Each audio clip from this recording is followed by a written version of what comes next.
Welcome to our channel. ఈరోజు మనతో పాటు స్టోరీ టెల్లర్ రమగారు ఉన్నారు. నమస్తే రమగారు. నమస్తే జయ. ఇప్పుడేమిటి ఒక కథ అడగటానికి రెడీగా ఉన్నావు నువ్వు? నేను నోరు విప్పకుండానే మీరే అనే అంటే ప్రతిసారి నువ్వే అడుగుతావు కదా జయ. అదేమిటి ఇదేమిటి ఇప్పుడు నేను అడుగుతాను చెప్పు. లైఫ్లో మారాలా? మీ సీట్ మారద్దు, నీ సీట్లో నువ్వు ఉండు. నా సీట్ నాదే. ఓకే. జీవితానికి ఏం కావాలి? డబ్బులు కావాలా, సుఖం కావాలా? ఏది జీవితానికి అవసరమని భావిస్తారు జనరల్గా? నువ్వేం భావిస్తావు, అందరూ ఏం భావిస్తారని నీకు అనిపిస్తుంది?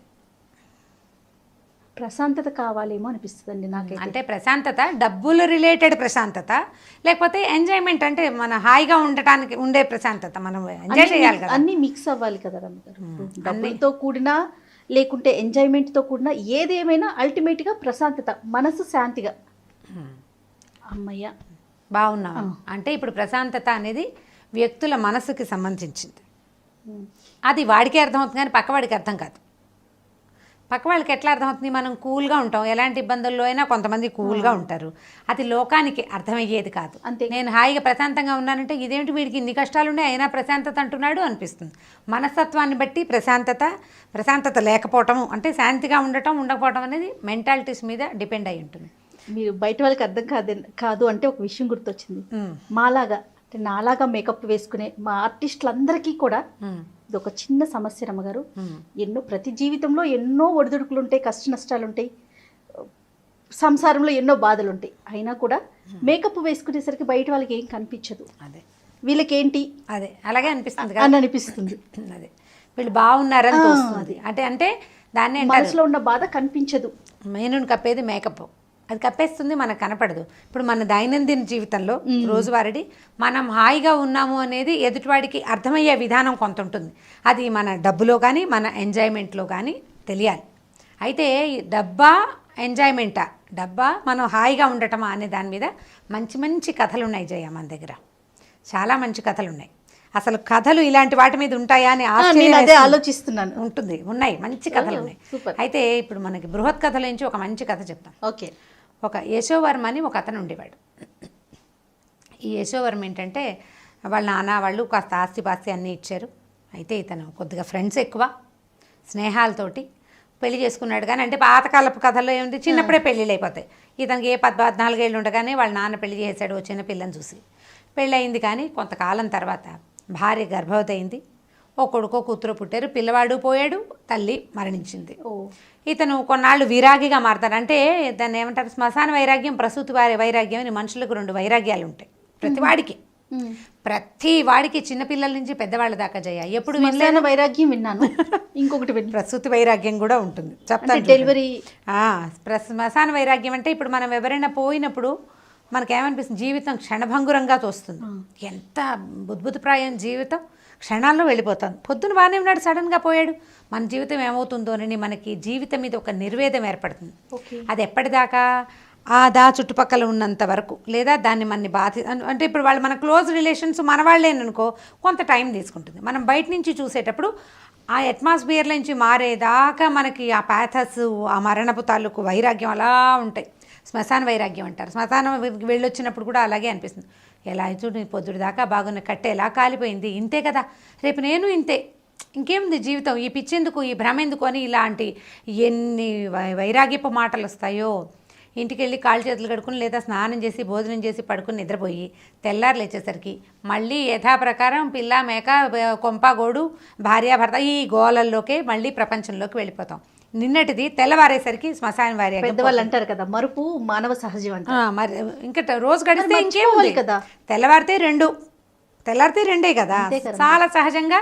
నిన్నటి సాయంకాలం మనని బాధించిన శ్మశాన వైరాగ్యం తెల్లారేసరికి పోతుంది. ప్రసూతి వైరాగ్యం కూడా అంతే. ఈ డెలివరీ టైంలో మహాహింస పడే స్త్రీలు ఇంకెప్పుడు కనకూడదు అనుకుంటారు. వద్దు ఈ జన్మ, ఇక మళ్ళీ ఈ పని చేయకూడదు అనిపించేస్తుంది. ఈ బయట తిరిగే మగవాళ్ళు భర్తలు కనుక వాళ్ళ ప్రజెన్స్లో ఉన్నారనుకో, దేవుడా ఇంకెప్పుడు ఈ సంతానాన్ని కలిగించే ప్రోగ్రామ్ని మనం పెట్టుకోకూడదు అనిపిస్తుంది. పిల్లవాడు బయటకు వచ్చాక నీ ముందు పడిన నెప్పంతా మర్చిపోతారు. వాళ్ళు మర్చిపోతారు, వీళ్ళు మర్చిపోతారు. దానికోసం పెట్టిన ఉరుకులు పరుగులు, ఇబ్బంది, బాధ అన్నీ కూడా చంటిబిడ్డ మొహం చూడంగానే ఈ ప్రసూతి వైరాగ్యం మొత్తం గంగలో కలుస్తుంది. మళ్ళీ స్టార్ట్. సంవత్సరం తిరిగేసరికి ఆవిడ మళ్ళీ హాస్పిటల్కి వెళ్ళిపోతుంది, ఈయన మళ్ళీ బయట తిరుగుతూ ఉంటాడు. ఇదివరకంటే పాత రోజుల్లో కథలు కదా. ఇప్పుడేముంది, 30 ఏళ్ళు వస్తే కానీ పిల్లలు గంటలేదు. ఓసారి వెళ్తే చాలే అనిపిస్తుంది. ప్రసూతి వైరాగ్యం లెంగ్దీగా ఉంటుంది అనమాట. మన ఈ యశోవర్మ కూడా ప్రసూతి వైరాగ్య శ్మశాన వైరాగ్యాలు 2 వచ్చినాయి.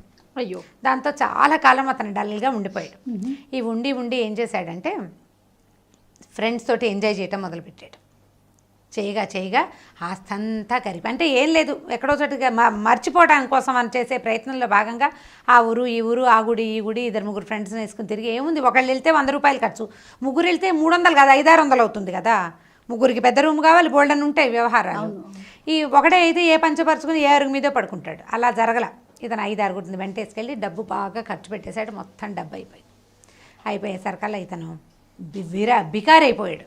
విరాగితో పాటు బికారి కూడా అయ్యేసరికల్లా ఏమైంది, చుట్టుపక్కల జనం అంతా ఇదేమిట్రా నాయన ఇలా అయిపోయావు, వింధ్యవాసిని అమ్మవారి దేవాలయం వింధ్య పర్వత సానువుల్లో జరిగిందట.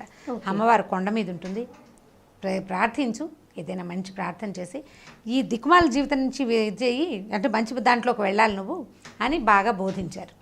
బోధిస్తే ఇతను ఏం చేశాడు, అప్పుడు బుద్ధి తెచ్చుకున్నాడు కదా, ఆలోచించుకుని ఏం చేశాడు, బాగా 35 సంవత్సరాలు వచ్చాక వింధ్యవాసిని మాతని సేవించాడు. సేవిస్తే బాగా చాలా రోజుల పాటు రోజు ధ్యానానికి కూర్చునేవాడు. కొన్నాళ్ళ తర్వాత అమ్మవారు కరుణించింది అతన్ని. కరుణించి ఆ అశరీరవాణి వినపడింది, వత్స నీ శ్రమను ఫలించింది, నీకేం కావాలో కోరుకో అంటే అమ్మ ఏదైనా జీవితాన్ని ఇవ్వమన్నాడు. అయితే ఆవిడేమడిగిందంటే అర్థశ్రీ కావాలా భోగశ్రీ కావాలా అని అడిగింది. ఇతను అర్థశ్రీ అంటే ఎవరు అంటే ఏమిటి, భోగశ్రీ అంటే ఏమిటి, అమ్మ ఈ 2 నాకు తెలీదు, నాకు ఏది మంచిదో అది ఇవ్వంటే ఈ 2 ఎక్కడున్నాయో తెలుసుకో, నువ్వు తెలుసుకుని ఆ 2 నీకేది కావాలంటే అది ఇస్తాను, చాయిస్ ఆయనకి అని చెప్పింది. ఇప్పుడు ఈ అర్థశ్రీని భోగశ్రీని తెలుసుకోవాలంటే ఏం చేయాలి అంటే ఇప్పుడు ఆవిడ ఏం చెప్పిందంటే, నువ్వు కొండ దిగి వెళ్ళిపోతావు కదా, బాగా ఈ చెరువు పక్క నుంచి నడిచి వెళ్తే రామాపురం అని ఒక ఊరు వస్తుంది. రామాపురంలో మొదట పంతులు అని ఒకడు ఉంటాడు, వాళ్ళ ఇంటికి వెళ్ళు, ఒక రాత్రి 2 పూటలు అతనితో ఉండు. మరుసటి రోజు బాగా ముందుకెళ్తే శాస్త్రులు అని ఒక అతను ఉంటాడు, వాళ్ళ ఇంటికి వెళ్ళు. నేను పేర్లు మార్చాను, కథలో ఇలా ఉండదు, సరే శాస్త్రులు గారి ఇంటికి వెళ్ళమని చెప్పింది. సరే వెళ్తే నీకు అర్థమవుతుంది అంతనమాట. ఏం చేశాడు, సరే నేను అమ్మవారికి దండం పెట్టి, అమ్మ నువ్వు నన్ను కరుణించావు, నాకు ఏది కావాలో నేను మళ్ళీ వచ్చి నీకు చెప్తానని చెప్పి మెల్లిగా సాయంకాలం ఎదురికి కొండ దిగి వెళ్ళిపోయాడు. ఆ రామాపురం దారి పెట్టాక ఈ పంతులు గారి ఇంటికి వెళ్ళాడు. వెళ్ళేసరికల్లా బ్రహ్మాండమైన ఇల్లు, బోలెడంత సుఖ సంపదలు, వాకిట్లో పనివాళ్ళు, వెనకాల పనివాళ్ళు, నూతులు, నీళ్లు, ఆఖరికి నూతుల నుంచి నీళ్లు తోడడానికి కూడా మనుషులు ఉన్నారు వాళ్ళ ఇంట్లో. ఎంతమంది ఉన్నారో, బోల్డ్ అంత డబ్బు అట్లా కురిసిపోతున్నట్టుగా కనపడుతోంది.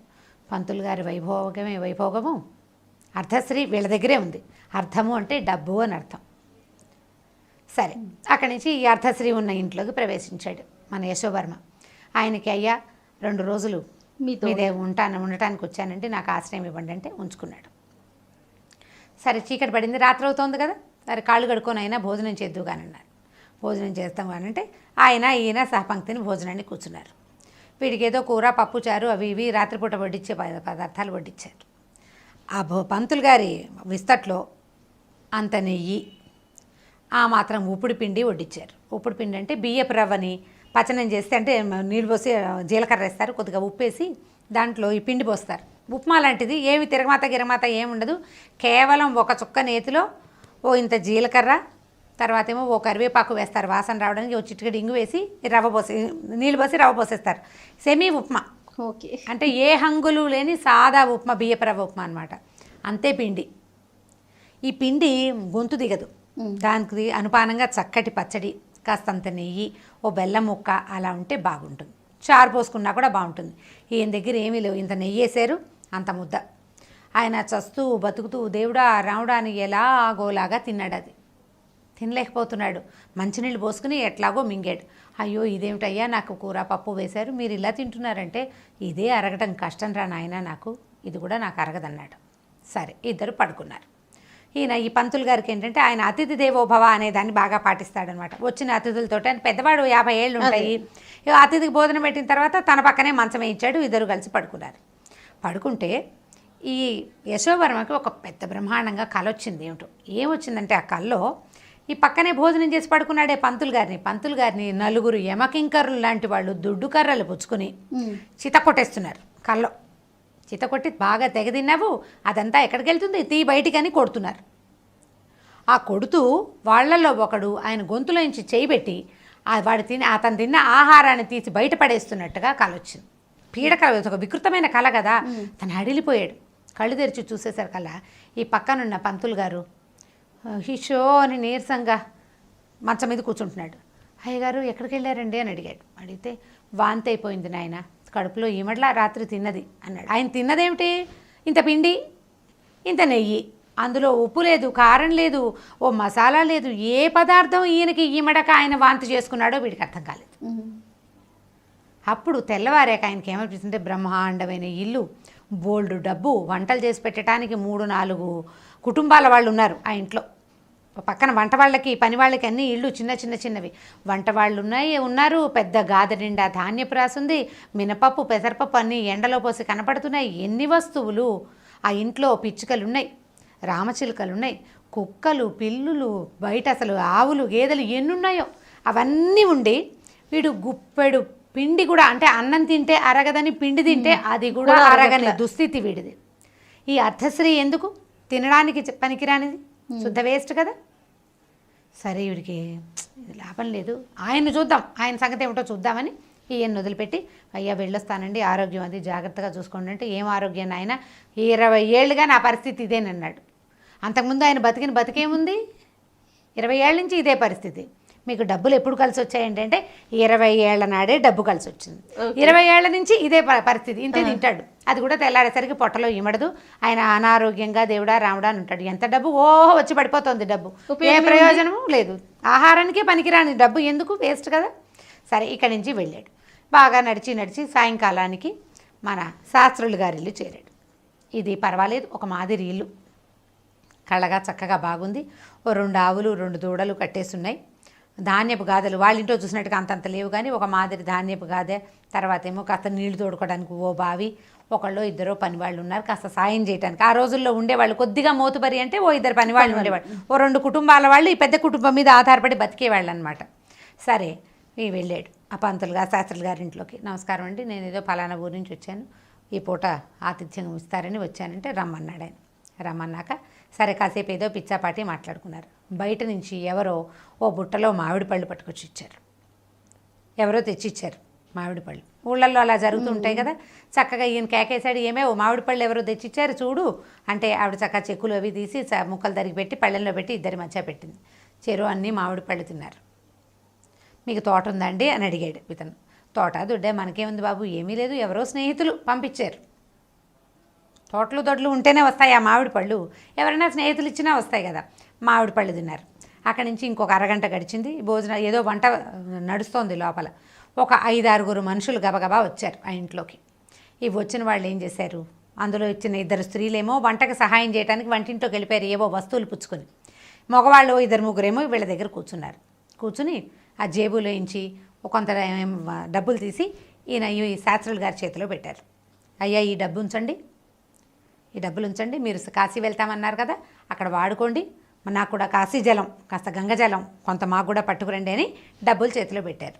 ఆయన నవ్వే ఏమన్నాడంటే, బాగుంది నాయన, ప్రయాణానికి డబ్బులు వచ్చేసినాయి, విశ్వేశ్వరుడు ఈ రకంగా కాచాడని ఆయన డబ్బులు తీసి జేబులో పెట్టుకున్నాడు. అంటే ఆయన కాశీకి ప్రయాణం అయ్యాడు, డబ్బులు లేవు, డబ్బు వచ్చేసింది. డబ్బు వచ్చింది. ఇప్పుడు వాళ్ళు ఎవరో తెచ్చిచ్చారు, వాళ్ళకి కాశీ నుంచి గంగాజలం కావాలి, ప్రయాణం చేయగలిగే అవకాశం లేదు, వెళ్తున్న వాడికి డబ్బు ఇచ్చి గంగాజలం తెప్పించుకుంటారు. అక్కడి నుంచి వెళ్ళిన లోపలికి వెళ్ళిన ఆడవాళ్ళు వస్తువులు పుచ్చుకెళ్ళారు కదా, కూర నార ఏవో చేత్తో పుచ్చుకెళ్ళారు. చక్కగా భోజనం పెట్టారు, రొట్టెలు అవి ఇవి బోల్డని పదార్థాలు ఉంటే, ఇదేమిటి రొట్టెల పిండి ఎక్కడదో నీకు అని భార్యని అడిగాడు. అబ్బే కాదండి, ఇందాక వచ్చారు కదా వాళ్ళు పట్టుకొచ్చారు, వాళ్ళు రొట్టెలకి పిండి పట్టుకొచ్చారు, పాయసం చేయటానికి బెల్లం పట్టుకొచ్చారు, వీళ్ళింట్లో ఏదో పప్పు చారు పెట్టారు. ఇప్పుడు రొట్టెలు, పాయసం, పప్పు, చారు, ఎన్నైనా పదార్థాలు. సాయంకాలపు మామిడి పండు ఎలాగ ఉంది మజ్జిగాన్నంలోకి. ఏమో మజ్జిగ పోయి అన్నాడు ఆయన. పోయి అంటే మజ్జిగ ఎందుకు, మన పాలే పెరిగే ఉంది, పొద్దున పంపించారు సుబ్బారాయుడు గారు, పొద్దున వచ్చిన సుబ్బారాయుడు గారు పెరుగు పంపించారని పెరుగు కూడా తెచ్చివేసింది. ఈయన దగ్గర వాకిట్లో ఉన్నవి 2 ఆవులు, దూడలకే సరిపోయే పాలు, గేదెలు లేవు. ఆయన ఆ పెరుగన్నం తింటూ, గేదె పరుగు మహా రుచో ఏమైనా జబ్బు చేస్తుంది కానీ రుచి బాగుంటుందని చెప్పాడు. అంటే గేదె పెరుగు వీళ్ళింట్లో లేదు, బయట నుంచి వచ్చింది. సరే భోజనాలైనా చేతులు కడుక్కున్నారు, ఓ పక్కన పడుకున్నారు. ఈయన కూడా ఓ చాపేశారు, ఆయన చాపని పడుకున్నాడు, ఈయన చాపేసుకుని పడుకున్నాడు. పడుకున్న తర్వాత కాస్త ఆ కబుర్లకి చెప్పుకున్నారు. మీ దగ్గర మీకేం ఆస్తుంది ఏముందంటే, ఏమీ లేదు నాయన, ఈ ఇల్లేను, ఈ ఇల్లే, ఒక కొద్దిగా పొలం ఏదో ఉంది, ఏదో సంవత్సరం తిరిగేసరికి డబ్బులు వస్తుంది. మరి మీరు ఎలా చేస్తారండి, మీకు డబ్బు ఎక్కడి నుంచి వస్తుంది, మీరు సంసారం ఎలా నడుపుతారంటే, ఏమో భగవంతుడు నడుపుతున్నాడు, జరిగిపోతుంది భోగం, నేనేం పెద్దగా ప్రయత్నం చేయను, ఏదో మంచి మాట్లాడతాను అంతే, మంచి పని చేస్తాను, ఏదో గుళ్ళోకి వెళ్తాను, ఏదో పురాణం చెప్తాను, అంతే నాయన. భోగం ఈ రకంగా భగవంతుడే నడిపిస్తాడు. నేను పెరుగు లేకుండా అన్నం తింటలేదు. ఎండాకాలం అంతా మామిడి పళ్ళు మల్లెపూలు వస్తూనే ఉంటాయి. మాకు మల్లె చెట్టు లేదు, మామిడి చెట్టు లేదు. మల్లె చెట్టు లేకపోతే పువ్వులు ఎక్కడి నుంచి వస్తాయి? కొనుక్కోవాలి. కొనుక్కోవడానికి డబ్బులేవి లేవు. మామిడి పళ్ళకి డబ్బులు లేవు. మామిడి పళ్ళు బయట నుంచే వస్తున్నాయి, మల్లెపూలు బయట నుంచే వస్తున్నాయి. అనుభవించే యోగ్యత ఉంటే ఆ రకంగా వచ్చేస్తుంది. తెల్లవారాక ఆయనకు దండం పెట్టేసి ఈ శర్మగారు మన సూర్యవర్మ అక్కడి నుంచి బయలుదేరి వెళ్ళిపోయాడు. వెళ్ళి అమ్మవారి కొండకి వెళ్ళాడు. మళ్ళీ అమ్మ, నాకు అర్ధశ్రీ వద్దు, భోగశ్రీనే ఇవ్వు. ఏదైనా ఒక వస్తువు దాన్ని అనుభవించే యోగ్యత ఉండాలి తప్ప కొనుక్కుని సొంతం చేసుకోక్కర్లేదు. మనం దాన్ని సొంతం చేసుకోలేకపోయినా 100 మామిడి చెట్ల తోట ఉన్న పంతులు గారి పరిస్థితి ఏమిటి? మామిడి పండు తినలేడు, ఆయన అరుగుదలకు రాదు. ఏ చెట్టు లేని శాస్త్రికి చక్కగా దొరికేస్తుంది ఆహారం. నాకు అట్లా ఆహారం పుట్టే వరం ఇవ్వమ్మా, ఎక్కడి నుంచి అయినా సరే. ఇప్పుడు హాయిగా ఉన్నాడు, సాయంకాలం అయ్యేసరికి ప్రయత్నం చేయకుండానే వాడికి కావాల్సిన వస్తువు ఇంటికి వస్తుంది. ఆయన చేసే ప్రయత్నం ఏంటి? మానవ ప్రయత్నం, తనేం చేయాలో అదే చేస్తున్నాడు. వీటి కోసం ప్రయత్నం చేయటల్లా భగవంతుడు ఏం చెప్పాడు? ఈ బ్రాహ్మణ పుట్టకు పుట్టావు, ఊళ్ళోకి వెళ్ళు, పురాణం చెప్పు అని చెప్పాడు. మంచి మాట చెప్పమన్నాడు. ఆయన పైన ఆయన చేసుకుంటున్నాడు. ఆయనకు కావాల్సింది, అతనికి అవసరమైంది భగవంతుడు ఆటోమేటిక్గా మనకి పంపించేస్తాడు. మనం చేయవలసిన పనిని తప్పకుండా చేయాలి. మన ధర్మాన్ని మనం నిర్వర్తించిన వాడికి ఇవ్వాల్సింది ఇచ్చేస్తుంది. కాబట్టి డబ్బు కోరుకోవద్దండి, భోగాన్ని కోరుకోండి. ఏదైనా ఒకటి ఉంటే దాన్ని ఎంజాయ్ చేయాలి కదా. ఇప్పుడు మనం చూస్తాం అజయ, పెద్ద పెద్ద సంపాదన పట్ల మల్టీ మిలియనర్స్ ఉన్న వాళ్ళు కనిపిస్తారు. పిల్లలు ఎంజాయ్ చేస్తారు, పిల్లల ఫ్రెండ్స్ కూడా ఎంజాయ్ చేస్తారు. సంపాదించేవాడు సంపాదించుకుంటూనే ఉంటాడు, వాడికి ఎంజాయ్మెంట్ ఉండదు, పాడు ఉండదు. ఈ పిల్లలు పెద్దవాళ్ళు అయ్యేసరికల్లా వీళ్ళకి 60 ఏళ్ళు వస్తాయి, అన్నం అరగదు. రాత్రిపూట మేమేం తింటాం? 2 రొట్టెలు పప్పు అని మొన్న ఎవరో ఒక మల్టీ మిలియనర్ చెప్పాడు. ఓన్లీ 2 రొట్టెలు పప్పు తింటట. దానికి కోట్లు సంపాదించుకునే గోల ఎందుకు? లేదు కదా, అనవసరం కదా. ఇలా దీని మీద ఆలోచించి చేయాలని బృహత్ కథలో ఇలాంటివి కొన్ని మంచి మంచి కథలు ఉన్నాయి. జీవితానికి సంబంధించిన కథ అంటున్నారా? ఇది చూడండి ఎంత క్లోజ్గా ఉంది, అద్భుతంగా. మనం ఎంజాయ్ చేయాలి కానీ సొంతం చేసుకునే ప్రయత్నం అక్కర్లేదు, దానికోసం శ్రమించక్కర్లేదు. కుదిరితే చేయండి మానవ ప్రయత్నం. దానికోసమే ప్రయత్నం చేసామంటే ఇది ఉండదు కదా. డబ్బు సంపాదించడానికే ఆరోగ్యం ఉండాలి కదా. మ్యాక్సిమం ట్రై చేస్తావు, అదంతా వచ్చేసిన తర్వాత అన్నం తినే యోగ్యత కూడా నీకు భగవంతుడు పెట్టాడు, అప్పుడేం చేస్తావు? కాబట్టి దాని మీద ఆలోచించమంటారు. చాలా బాగుంది, అద్భుతంగా ఉంది. Right, thank you so much రమ్మ గారు. ఇంకొక వీడియోలో మళ్ళీ కలుద్దాం. నమస్తే. తప్పకుండా చేయ. ఈ వీడియో కనుక మీకు నచ్చినట్లయితే లైక్ చేయండి, షేర్ చేయండి. మరిన్ని వీడియోస్ కోసం మా ఛానల్ని సబ్స్క్రైబ్ చేసుకోండి.